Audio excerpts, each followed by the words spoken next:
Here we got a 1953 Buick Special. It's a 1953.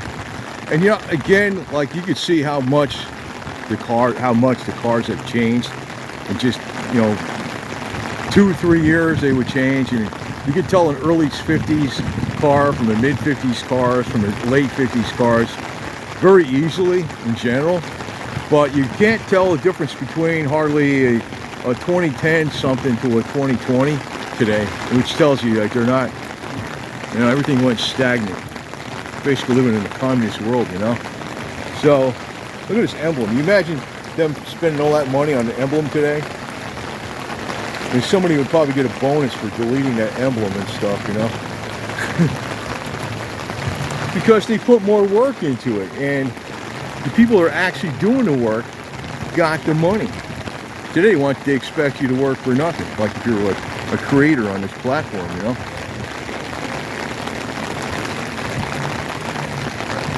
Look at that chrome, man. God. Now, what later became with the Buicks, it used to be like four of those things on each side meant it was a V8. Now, I think this is a V8, but that's what it later used to denote. 4 on each side of that was a V8. And look how that chrome scallops into it. Like you got the piece on the fender to the door to the quarter panel, and it comes along and protects the rocker. Beautiful styling. And you got, you know, how the quarter panel is stamped, where the lines come in from the top of the fender into the door, into the quarter panel. Then on the bottom of the quarter panel, it almost looks like fender skirts, but they're not fender skirts, but the way it's stamped into there. And then you got the Buick with the scroll trim on the hubcap, with the ring, with matching wheels, with the body color, white top.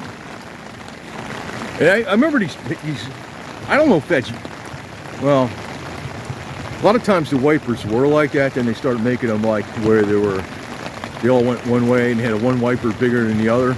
I remember they're always like the same wiper size on the left and right, and they used to go like that. And they still worked fine, you know what I mean?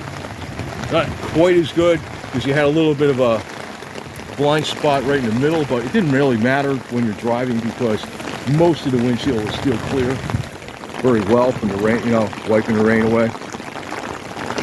So this is a 8-cylinder. I don't know if it's a V8 or it's a straight 8. Not familiar. Probably a V8. Probably.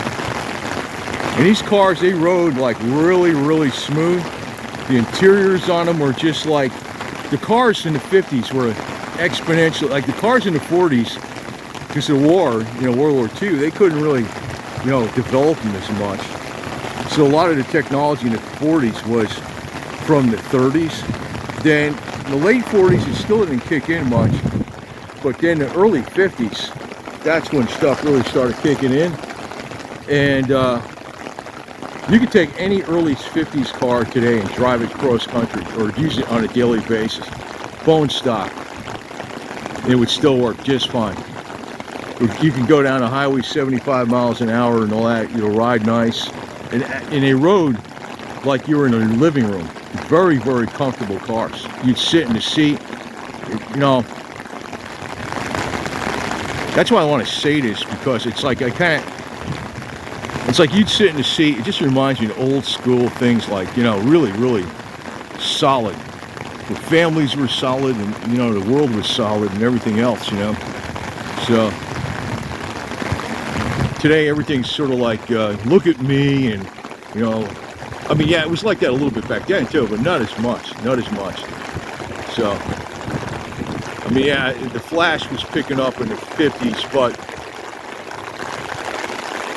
let me say it was Flash for everybody was having fun. It wasn't like a me society where there was narcissism as nowhere near as much as they got today. Like today you see cars that are out there that cost like, you know, $300,000 and somebody's showing off. And I mean, yeah, they had that back then, but nowhere near as much. The common man had a lot more back then. Like I said, today, the average person is 17 or 18. They probably don't even have a car. And they probably try, if they get a car, they might be leasing it. That's making it very tough for people for their individual freedoms.